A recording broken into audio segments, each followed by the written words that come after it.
दो तरह के लोग होते हैं, जो एक भगवान के लिए सब कुछ छोड़ देता है और दूसरा वो जो भगवान पर सब कुछ छोड़ देता है। अब दोनों का नाम आप बोलिएगा। पहला कौन व्यक्ति कौन है? दो तरह के लोग हैं। पहला कौन सा? जो भगवान के लिए, बोलो जम के बोलो, सब कुछ छोड़ दे।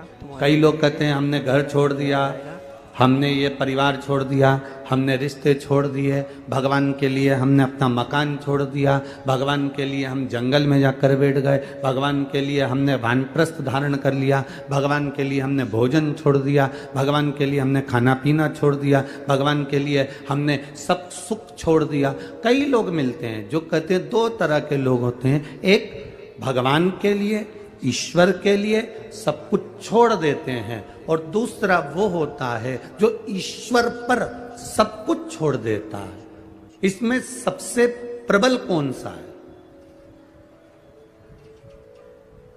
इन दोनों में श्रेष्ठ कौन सा है? चलो बोलो रे छत्तीसगढ़ वालों, तिलदाने वरा वाले, बोलो जरा, दोनों में श्रेष्ठ कौन सा है? पहला है भगवान के लिए सब कुछ छोड़ देना, और दूसरा है भगवान पर सब कुछ छोड़ देना। अब आपके हिसाब से श्रेष्ठ कौन सा है? पहला कि दूसरा? दूसरा।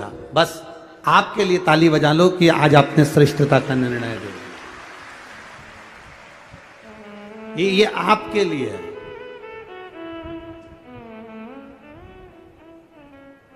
शिव महापुराण की कथा कहती है, हम भगवान के लिए सब कुछ छोड़ दिए, छोड़ने के बाद भी हम जंगल में जाकर बैठ गए, वन में जाकर बैठ गए, गंगा जी के तट पर जाकर बैठ गए, और उसके बाद भी माँ बैठने के बाद भले तुमने छोड़ दिया, उसके बाद भी तुम्हारा मन घर की याद कर रहा है, परिवार याद आ रहा है, मेरी बहू ना जाने कैसी होगी, मेरा पोता ना जाने कैसा होगा, मेरा बेटा ना जाने कैसा होगा, तो फिर भगवान के लिए तुम छोड़े तो फायदा कौन सा हुआ?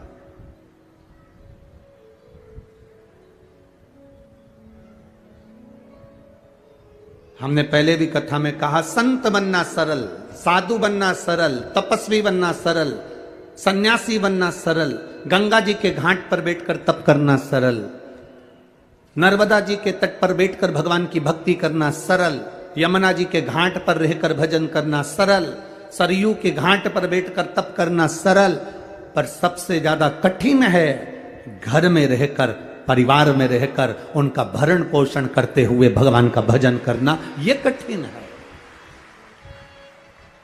यह दुनिया का सबसे कठिन काम है।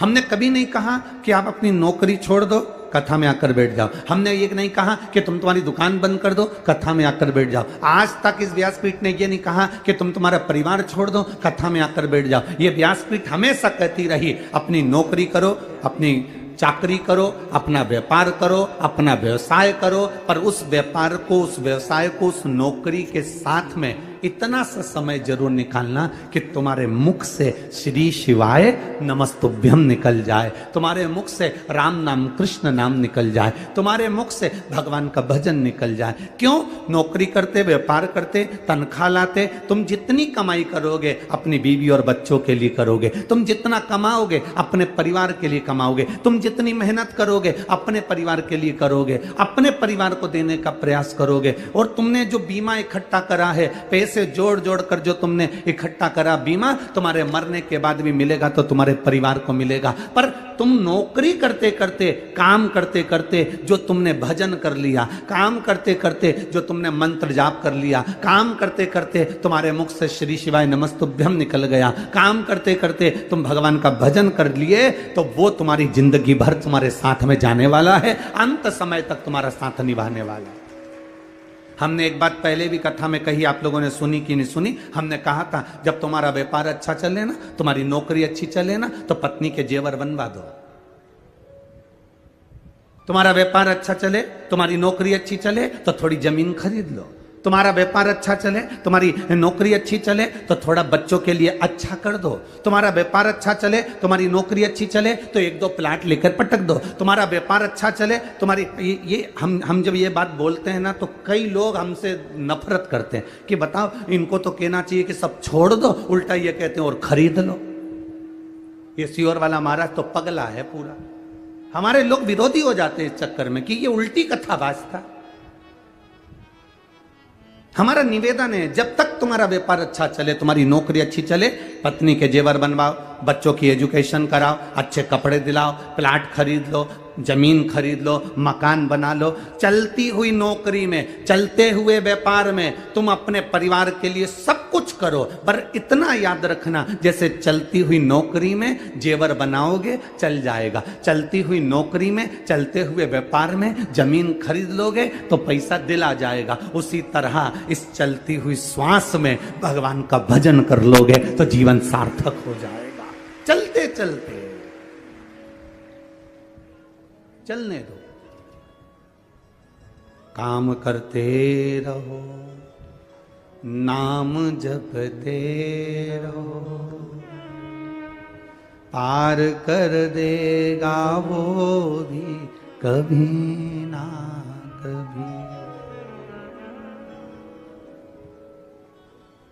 चलती नौकरी में दुकान, चलती नौकरी में व्यापार, चलती नौकरी में जमीन जायदाद सब करो तो हाथ पैर चल रहे हैं तब तक भगवान का भजन भी करो। शरीर चल रहा है तब तक भगवान का भजन भी करो। शरीर चले तब तक कथा में जाओ, शरीर चले तब तक तीर्थ में जाओ, शरीर चले तब तक भगवान के दरवाजे जाओ।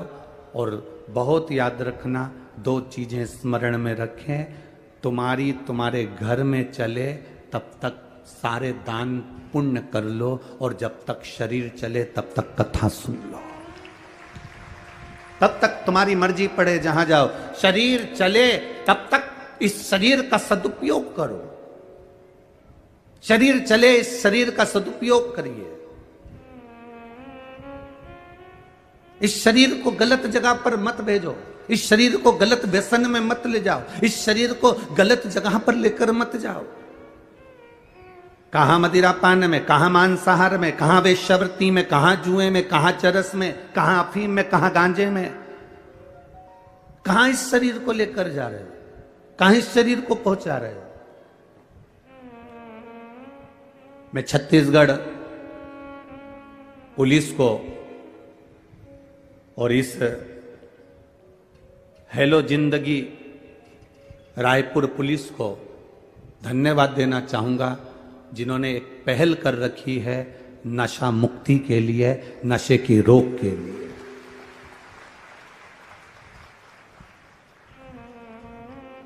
प्रेरणा देते हैं, ये अपनी ड्यूटी कर रहे हैं, अपनी नौकरी कर रहे हैं।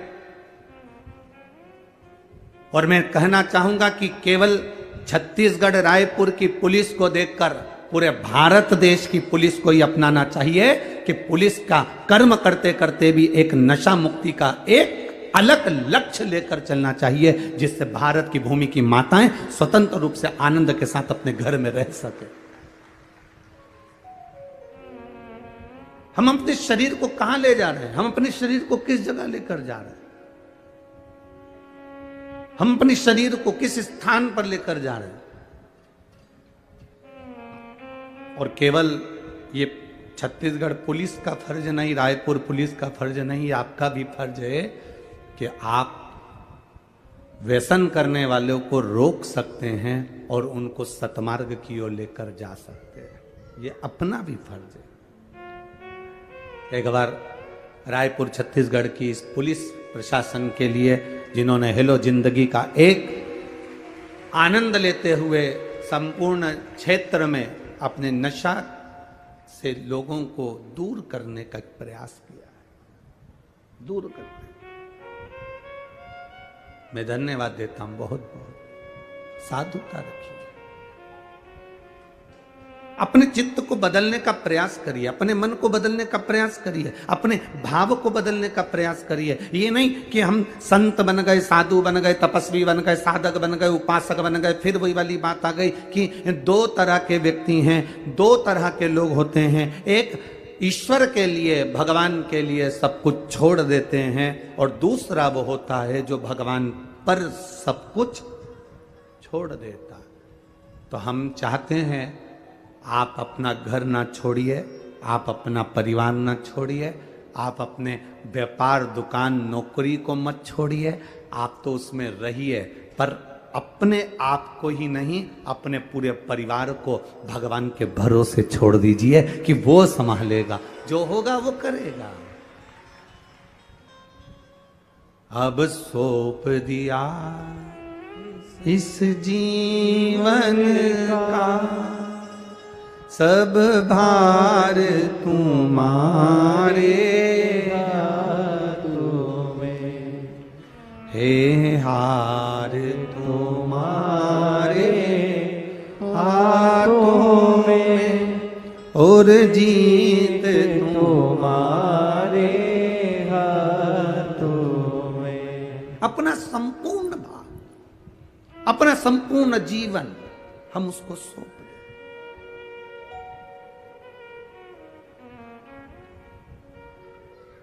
अपने संपूर्ण जीवन को हम परमात्मा पर सौंप दें।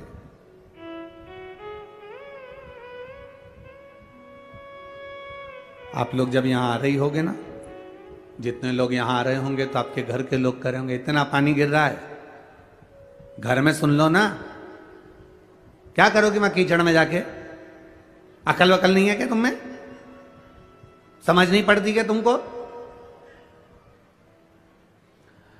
इतने में यह चोटी करती करती उसको घूर के देखी, और वो बोल ही रहा है, क्या करोगी जाके, इतना पानी गिर रहा है, इतना कीचड़ हो रहा है। और वो चोटी करती करती फिर उसने पल्लू पे लिया, पेंसिल से लाइन खींची और डब्बा भर के और बिंदी लगा के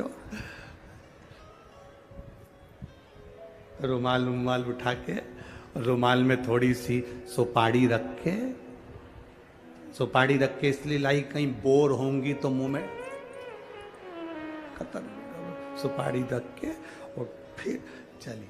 अब इसने अपने मना करने वाले बेटे से और परिवार वालों से, चल मेरे को छोड़ के आ, हम नहीं जाए, पानी गिर रहा है,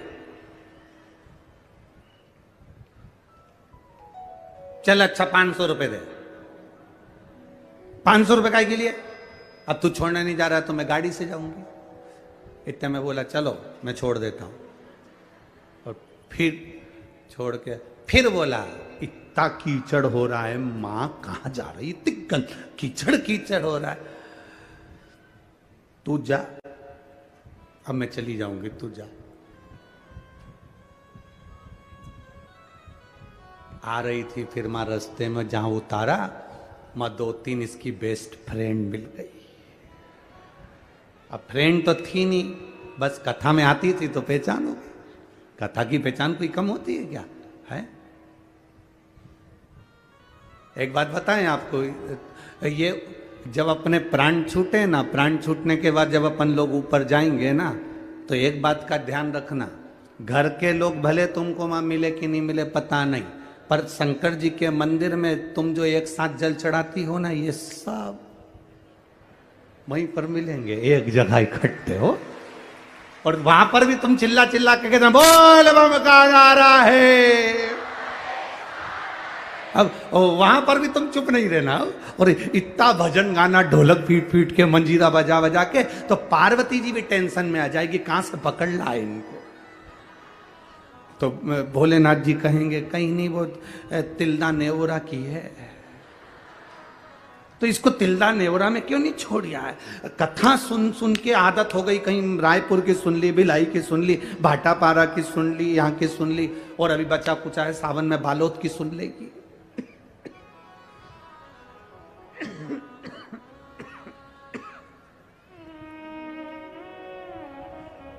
अभी बचा कुचा है तो बालोद की सुन ले।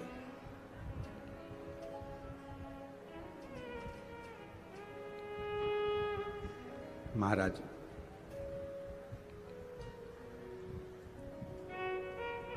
भजन का जो बल है वो सबसे प्रबल बल है। भजन के बल के आगे सारा बल फीका है। मछली को बल मिलता है पानी में। मछली को पानी से बाहर निकाल लो, उसको बल मिलना बंद हो जाएगा।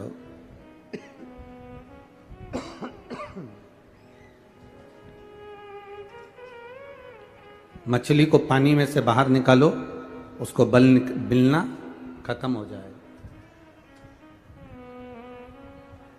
मछली को बल मिलता है पानी में,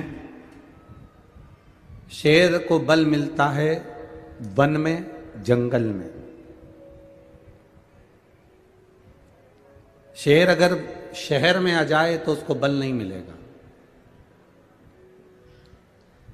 शेर अगर वन में है तो उसको बल मिलेगा। मछली जल में है तो उसको बल मिलेगा। और भक्त शिव की शरण में है तो उसको बल मिलेगा, ये निश्चित है। मछली को बल मिलता है जल में, शेर को बल मिलता है वन में, और भक्त को बल मिलता है भगवान की शरण में। भगवान की शरण में अगर आप गए हो, आपके रोज जाने पर, प्रतिदिन जल चढ़ाने पर, प्रतिदिन भगवान का भजन करने पर, प्रतिदिन एक बेलपत्र देवाधिदेव महादेव को समर्पित करने पर बल प्राप्त हो, बल मिलता है।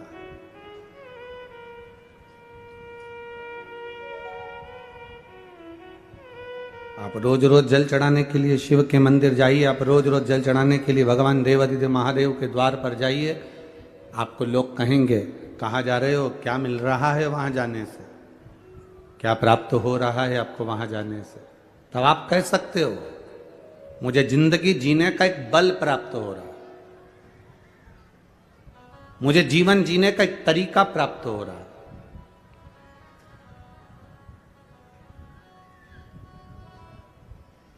मैं जाती हूं, मेरे मन को अच्छा लगता है, मैं जाती हूं, मेरे चित्त को अच्छा लगता है।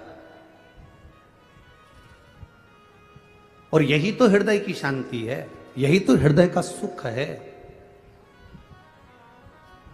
शिव कथा कह रही है, मकान बदल लिया, व्यापार बदल लिया, व्यवसाय बदल लिया, दुकान बदल ली, कपड़े बदल लिए, सब बदल कर देख लिया। शिव पुराण कहती है अब एक बार अपना मन बदलो। मन से मतलब है अभी तक जो तुम कर रहे थे उसको भगवान के भरोसे छोड़कर करो।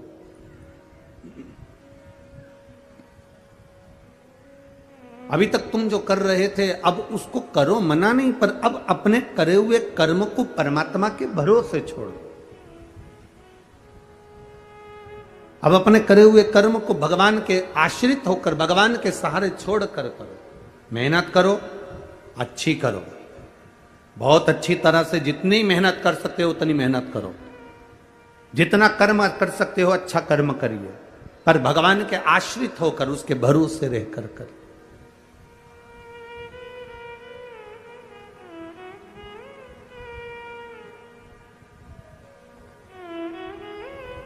अपनी जिंदगी में कोई कर्म ऐसा कर कर जाऊं कि बाद में लोग याद रखें। एक बार ब्रह्मा जी विश्राम कर रहे, जब नया कल्प प्रारंभ होने वाला रहता है तो नए कल्प के प्रारंभ के पहले ब्रह्मा जी से कहा गया है कि तुम कुछ देर का विश्राम कर सकते हो, तुम कुछ देर का आराम कर सकते हो, तुम कुछ देर का विश्राम कर सकते हो। अब नया कल्प प्रारंभ होने वाला था। जब नया कल्प प्रारंभ होने वाला रहता है तब 33 कोटि देवी देवता सब ब्रह्मा जी के पास आते हैं और ब्रह्मा जी के पास आकर उनकी स्तुति करते हैं। और स्तुति के साथ में जो नया कल्प का निर्माण होता है, नई सृष्टि का जो निर्माण होता है, उसको, उसका संचालन ब्रह्मा जी के सम्मुख में सब देखते हैं। नया कल्प, अब नए कल्प का प्रारंभ होने वाला था। सारे देवता ब्रह्मा जी के पास में जाके खड़े हो गए, सारे देवताओं ने ब्रह्मा जी के पास जाकर, सारे देवता देख रहे थे, और ब्रह्मा जी जैसे ही बस नया कल्प प्रारंभ होने वाला था, और ब्रह्मा जी के लिए नियम है कि थोड़ी देर की निंद्रा, थोड़ी देर के लिए विश्राम आप कर सकते हो, और ब्रह्मा जी कुछ देर का विश्राम कर रहे थे। ब्रह्मा जी थोड़ी देर की निंद्रा ले रहे थे, और निंद्रा लेते ही ब्रह्मा जी बस उठे, उठते से ब्रह्मा जी के मुख में जमाई आ गई। जैसे ही जमाई आई तो ब्रह्मा जी के जमाई लेते से ही उसमें से एक विकराल सा, बड़ा बड़ा विचित्र सा एक मनुष्य बाहर निकला। बड़ा विकराल सा, बड़ा विचित्र सा, बड़ा विचित्र।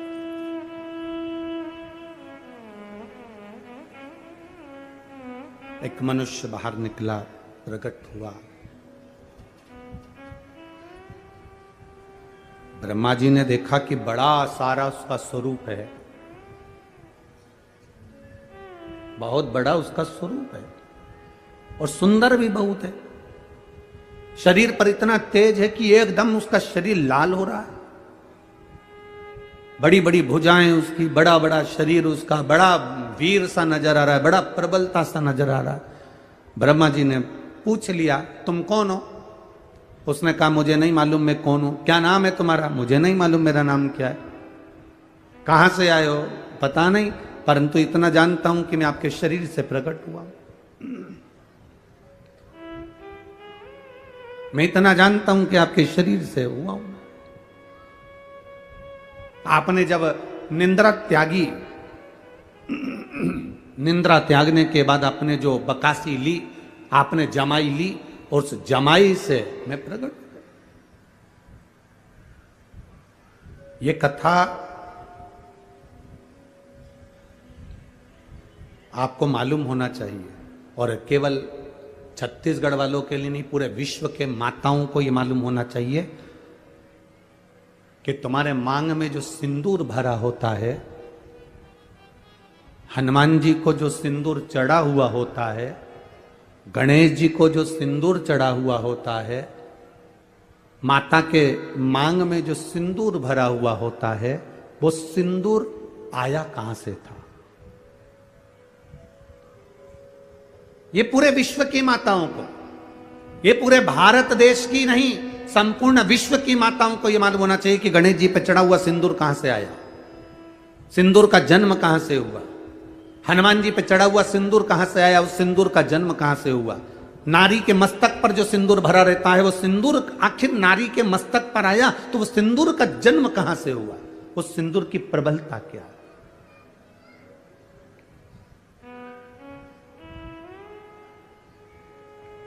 उसको ज्ञात होना चाहिए। अब कल्प की शुरुआत है, और कल्प की शुरुआत में ब्रह्मा जी के मुख से एक व्यक्ति ने, एक मानव ने, एक विचित्र सा मानव उसके उनके मुख से जमाई लेने पर प्रकट हो गया।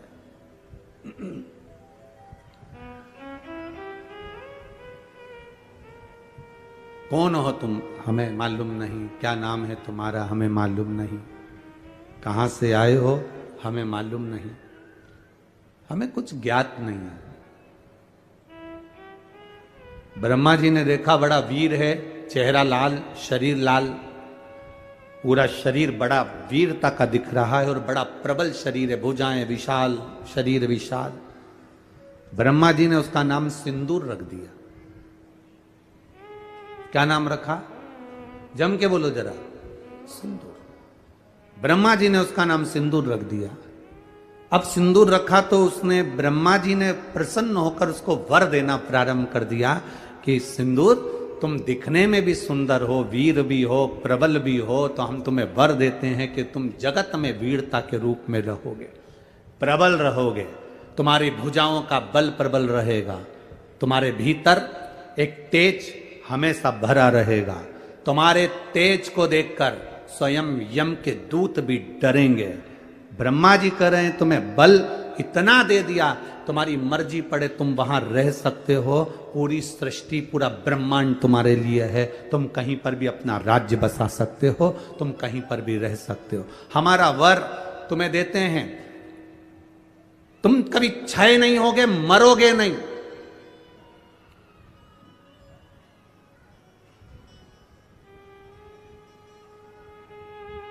पीछे शंकर भगवान खड़े थे।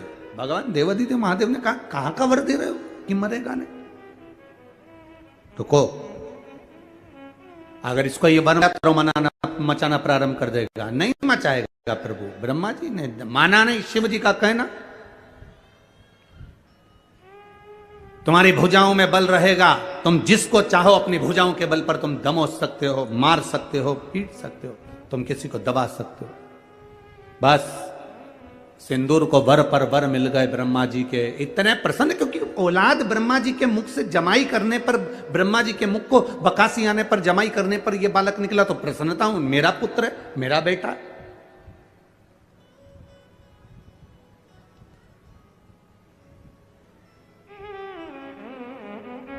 बेटे को लायक बनाओ, मना नहीं है। बेटे को खूब पढ़ाओ, मना नहीं है। बेटे को लायक बनाओ, मना नहीं है।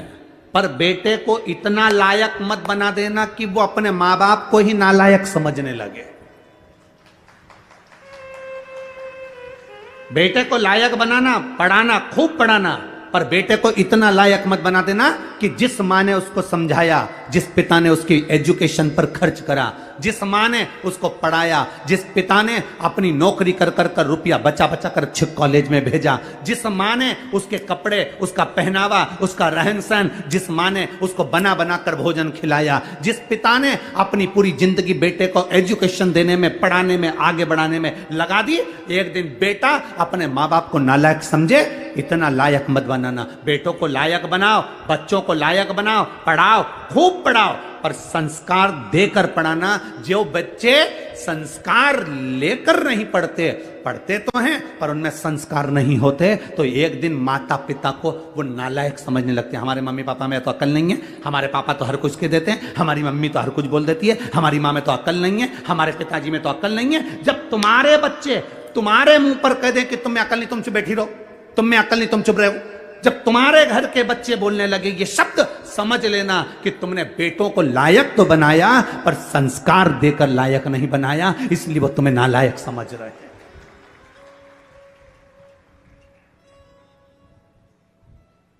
खूब पढ़ाओ, हम मना नहीं करेंगे, जितनी तुम्हारी कैपेसिटी है उससे ज्यादा पढ़ाइए, जितनी तुम्हारी कमाई है उससे ज्यादा खर्च कर कर बेटों को उज्जवल भविष्य बनाइए।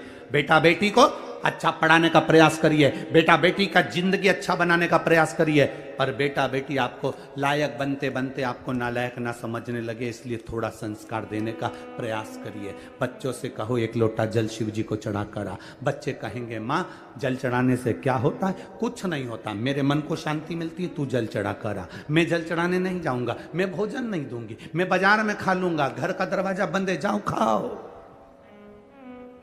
बच्चों को लायक बनाने का प्रयास करो, पर साथ में संस्कार देकर। अपने दादा दादी के पांव पड़, प्रणाम कर, चरण छू, नमन कर। एक दिन बेटा चरण नहीं छूता, दूसरे दिन मामी नाना घर के बच्चे माता पिता कह देते कोई बात नहीं कल छू लेगा, हो गया ना, आज नहीं छुआ ना, कल छू लेगा, कल फिर नहीं छुआ, परसों छू लेगा, ना ना चरण छू। बच्चों को झुकाना, प्रणाम करना, नमन करना, आदर करना, सत्कार करना, बच्चों को ये सिखाना पड़ेगा। आज बड़ी विडंबना का जीवन, बड़ा विडंबना का समय चल रहा है।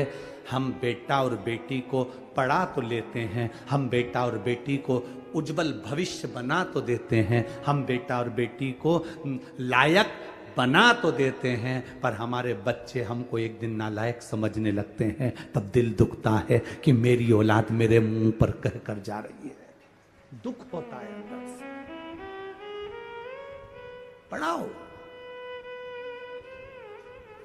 कलेक्टर बनाओ, एसपी बनाओ, टीआई बनाओ, तुम्हारी मर्जी, पढ़े मंत्री बनाओ, संतरी बनाओ, कलंतरी बनाओ, तुम्हारी मर्जी, पढ़े तुम जो बनाओ, पर उनकी वाणी पर तुम्हारा आदर होना चाहिए। ऊंचे सिंहासन पर बैठकर आदर के शब्द समाप्त नहीं होना चाहिए। उनकी वाणी में तुम्हारा सम्मान होना चाहिए, उनकी वाणी में तुम्हारा आदर होना चाहिए, तुम्हारा सत्कार होना चाहिए।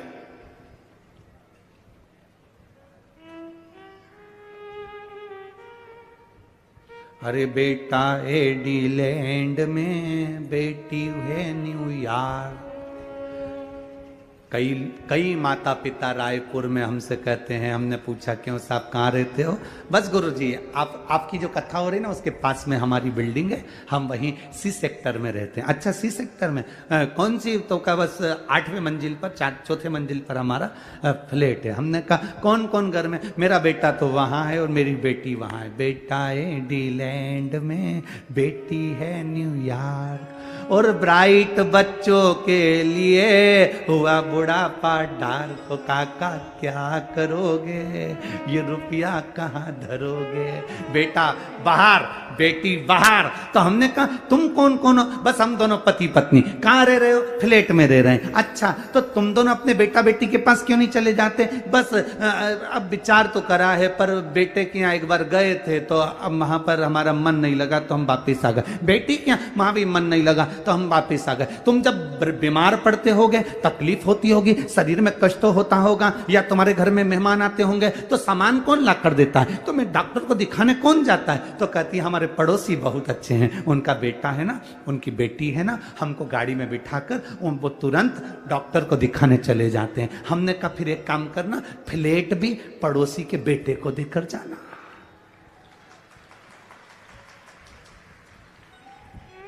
मरने के समय पर बूढ़े माँ बाप को डॉक्टर को दिखाने पड़ोसी के बच्चे जा रहे हैं। सब्जी पड़ोसी के बच्चे लाकर दे रहा है, देखरेख पड़ोसी के बच्चे कर रहे हैं। तो मकान की देखरेख तुम कर रहे हो किसके लिए?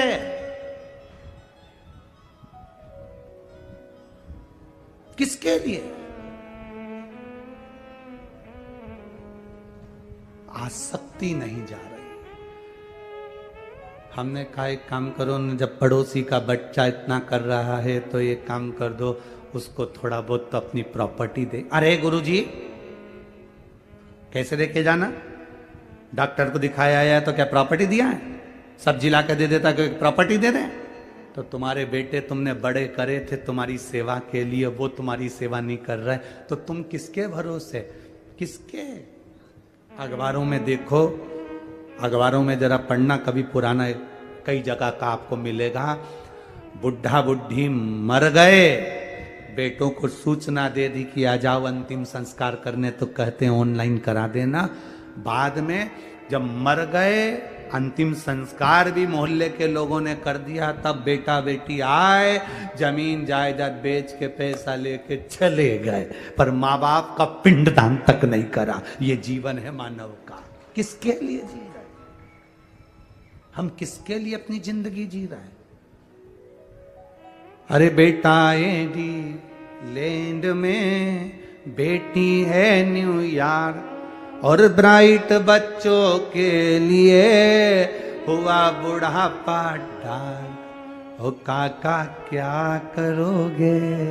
ये रुपया कहाँ धरोगे?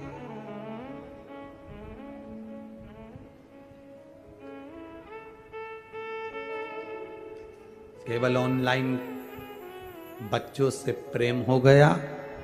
ऑनलाइन प्रेम, बच्चे वहां बैठे हैं, 2 साल में 4 साल में एक बार आते हैं और माता पिता खुश होकर कहते मेरे बच्चे को समय नहीं मिलता, इतना व्यस्त इतना व्यस्त इतना व्यस्त, मेरे बच्चों को समय नहीं मिलता, मेरे बच्चों को तो समय नहीं मिलता। मेरा बेटा तो वहां है, मेरी बेटी तो वहां, मेरा बेटा तो वहां, मेरी बेटी। एक चरित्र आता है, एक माँ कुएं से पानी भर रही थी, उसके साथ में 4 माताएं खड़ी थी। एक माँ बोली, बेटा जा रहा था, हाथ हिलाकर बोला माँ हाय, स्कूल जाते जाते। मेरी माँ ने कहा मेरा बेटा सीबीएसई कोर्स से पढ़ाई कर रहा है। दूसरा बेटा जा रहा था, माँ को हाथ हिलाकर बोला माँ जा रहा हूं, जा। मेरा बेटा अंग्रेजी स्कूल में पढ़ रहा है।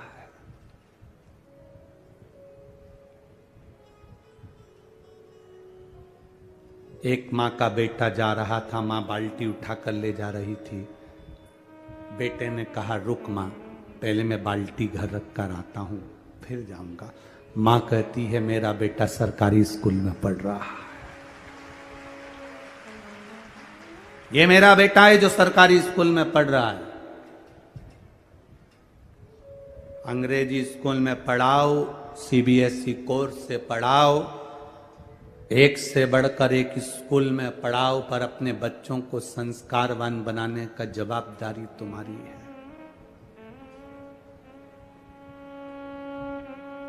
क्या करोगे बाद में? क्या करोगे?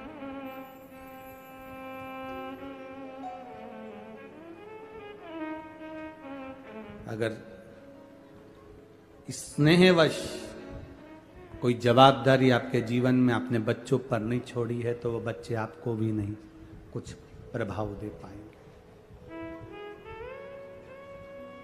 दीजिए।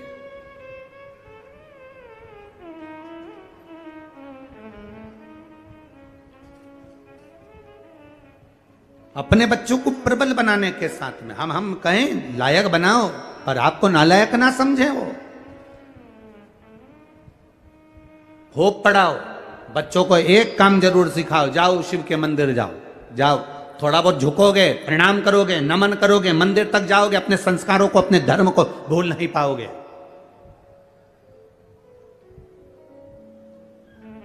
जिस बेटे को भगवान ब्रह्मा जी ने वर दे दिया, जिस बेटे को सब कुछ दे दिया, ब्रह्मा जी प्रसन्न होकर मेरा बेटा मेरा बेटा मेरा बेटा करके सब कुछ दे दिया। ब्रह्मा जी ने पूरे वर, पूरे आशीर्वाद जो दे सकते थे बेटे को दे दिया। सारे वर, सारे आशीर्वाद ब्रह्मा जी ने अपने पुत्र सिंदूर को दे दिए, सारे वर। मेरी जीजियों, ब्रह्मा जी जैसी गलती मत करना।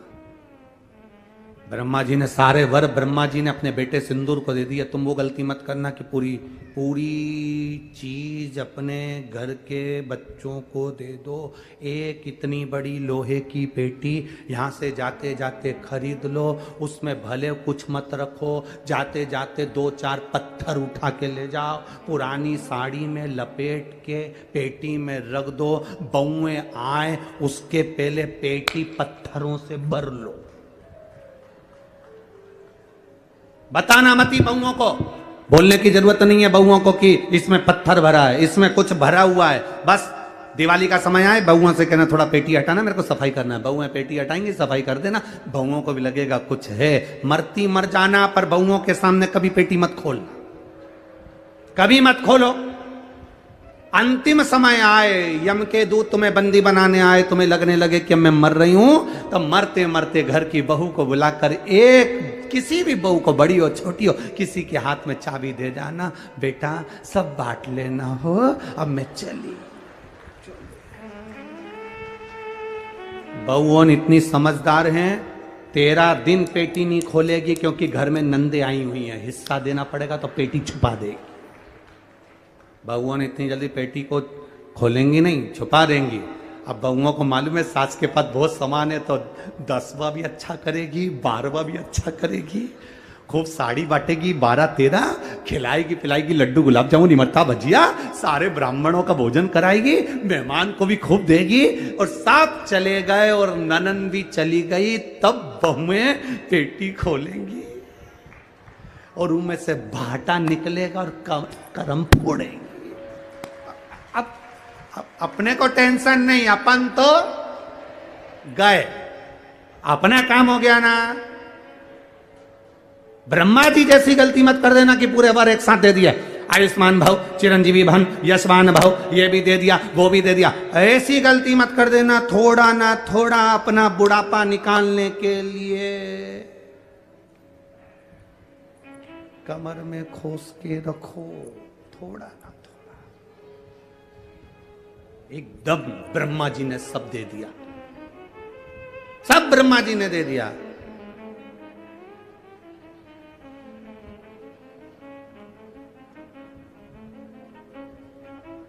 अब ब्रह्मा जी ने सब कुछ दे दिया, ब्रह्मा जी ने सब प्रदान कर दिया। सिंदूर गया, सिंदूर ने विचार करा कि मेरे को इतना सारा वर मिला, एकाध वर ऐसा मिला है कि अपनी भुजाओं में मैं सब कुछ दमोच सकता हूं, तो मैं जरा अपनी भुजाओं के बल को ब्रह्मा जी से तो शुरुआत करके देखो।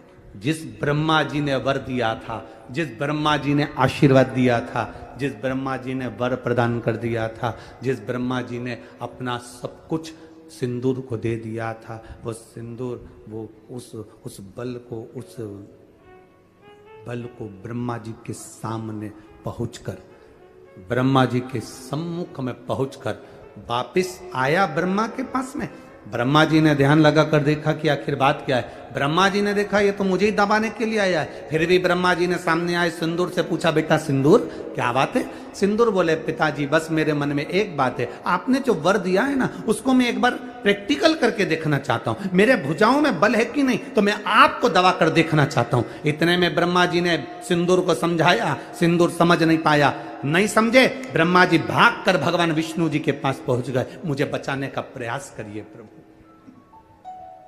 मुझे बचाने का प्रयास करिए, आप मुझे बचाइए प्रभु, मुझे बचाइए।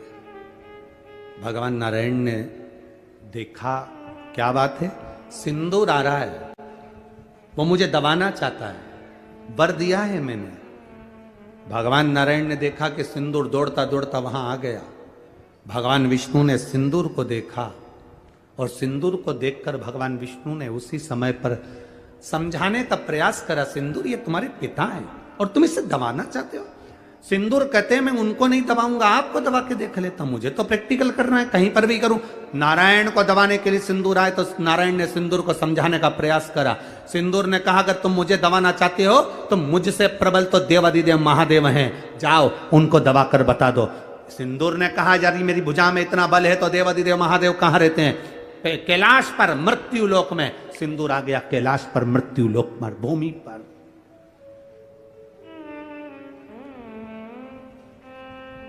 मृत्यु लोक की धरा पर, ये पृथ्वी पर, कैलाश पर आया सिंदूर। सिंदूर जैसे ही कैलाश पर आया, आते से सामने से मां के केश खुले हुए थे, पार्वती जी के केश खुले हुए। मां बड़ी सुंदर, मस्तक पर बिंदी कुंकू की लगी हुई है, रौली की बिंदी है मां के मस्तक पर, नैनों में सुरमा है मां के, लाली होठों पर लगी है मां के, केश खुले हुए हैं मां के। जो सिंदूर ने माता पार्वती जी का दर्शन किया, जो सिंदूर ने मां जगत जननी का दर्शन किया, बस भोलेनाथ जी